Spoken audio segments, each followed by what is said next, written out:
Hello everyone, I am recording this video for those who are looking for Jenkins integration with SVN. So you guys will get lot of videos on YouTube and a lot of material on Tortoise SVN site also. So but thing is that it is not straightforward. So you have to do lot of research, you have to do lot of experiment, then you will face a lot of issues, and at the end you will think and you will get the solution. So why I'm saying this, because I went through this cycle, and at the end, after doing lot of research and spending lot of time, I got solution and I found a way how to do it. So I would like to share the things, how to configure Jenkins for Tortoise. Okay, so this is the thing only, and I'm going to show you guys the important thing only. So if you guys want lot of things, detail about configuration, like installation of Jenkins and how to create job, how to download multiple plugins, these are the basic things. I hope you guys having some experience in Jenkins, so that I can just show you important things, where to configure, what to configure, and what plugins you have to download. So these are the things only I'm going to show you today. So if you guys want a different detail about it, just you can directly contact me, so that I will arrange another video for you guys. Okay, so let's get started. All right. Okay, let's get started with Jenkins integration with SVN. So let me log into Jenkins. So Jenkins is already installed to my PC. I am running it as a local host. I have created credentials for it while installation of Jenkins. Okay, so now we are inside Jenkins. So these are some sample jobs what I have created. So let's pick one of them for demo purpose. Okay, sample 2 have to.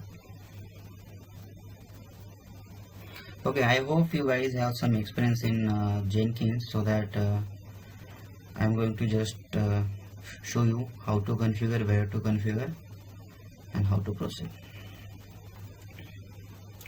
Jump to configuration. So under configuration, you guys will get everything what we have to configure. Okay, this is configuration page. So here we have to configure. Alright, so different tabs are here, like general, job notification, source code management, build trigger, build environment. Alright, so if you go to source code management, here we need subversion. So without subversion, we cannot integrate Jenkins with SVN. That is Tortoise, right? Alright, so subversion is plugin that you have to download first. So after subversion plugin installation,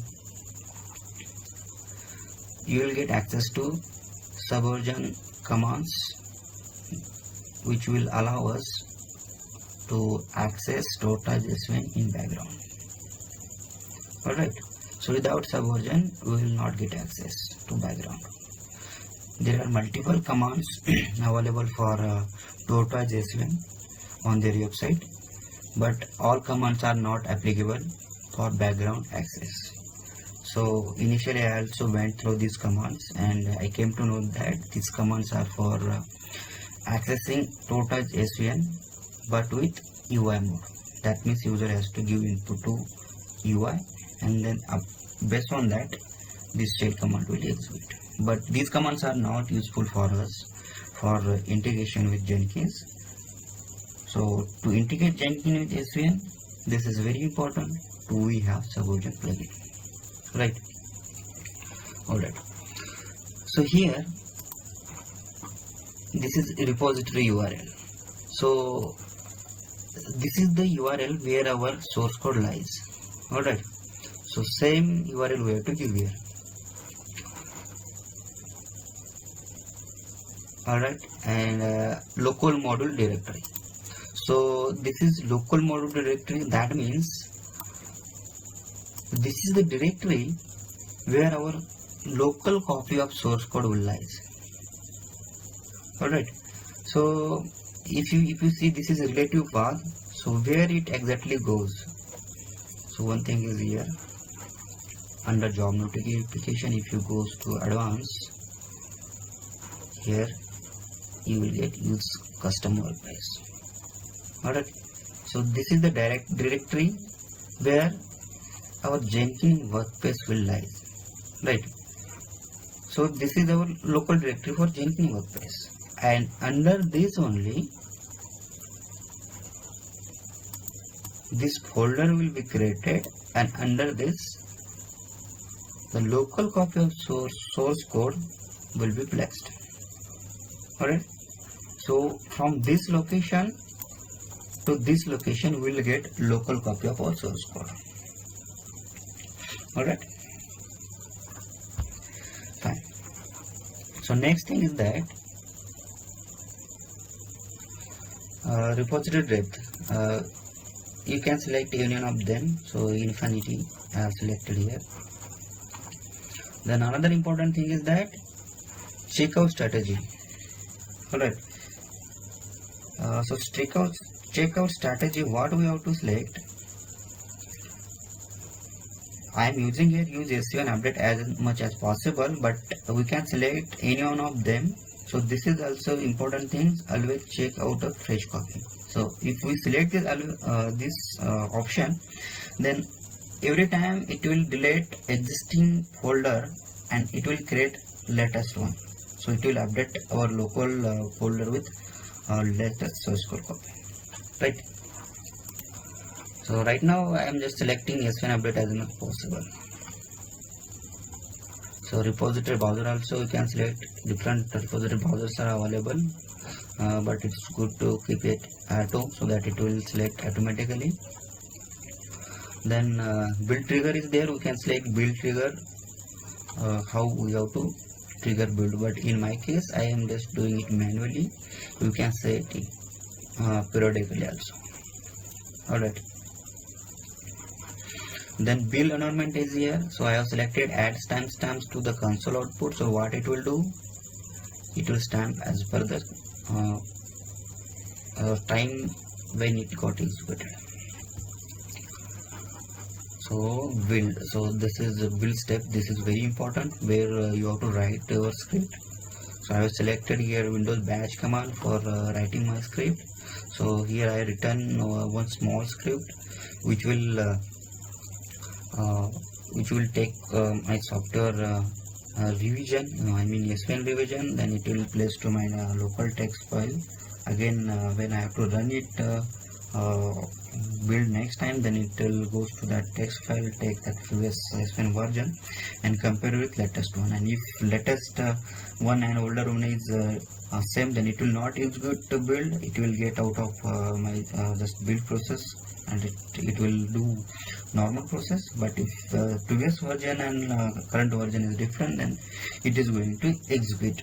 So for this I have written this script here. Alright, so post build actions are here. So for post build we have to notify it to our user.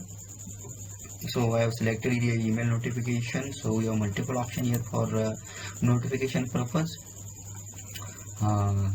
External mail notification, editable email notification is called only extendable email notification. So I selected email notification. So this is the recipient to which I have to send. We can add multiple recipients here. Okay, and then these are the configuration we have to do. This is working solution and the basic important thing. I can say basic important things for integrating S1 with Jenkins. Alright, so let's build it so that you will get idea about what happens. Alright, so now if you see 125, this is a running build. Just go through here, go through it. So let's see what happens. So right now it's checking out. You see, it is checking out. So that means it is creating a local copy of my source code on which we have to run build. Based on our code size, it will take time to creating local copy. Alright.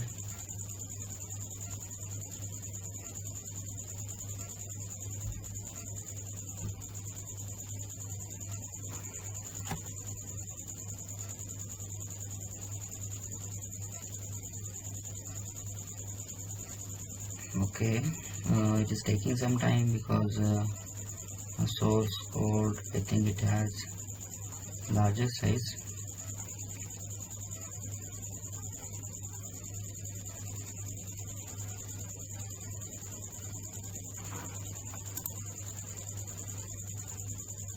Okay, here. Okay, this is a local copy. It is checked out from my SVN server to my local PC,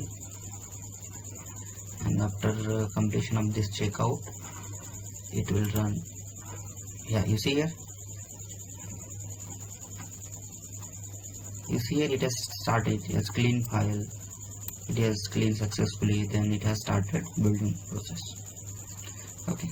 So here I am using IR build tool here. IR build utility to building my source code. This is another topic, so we can talk on it later also, but to see if it is executing build, you will get idea about it.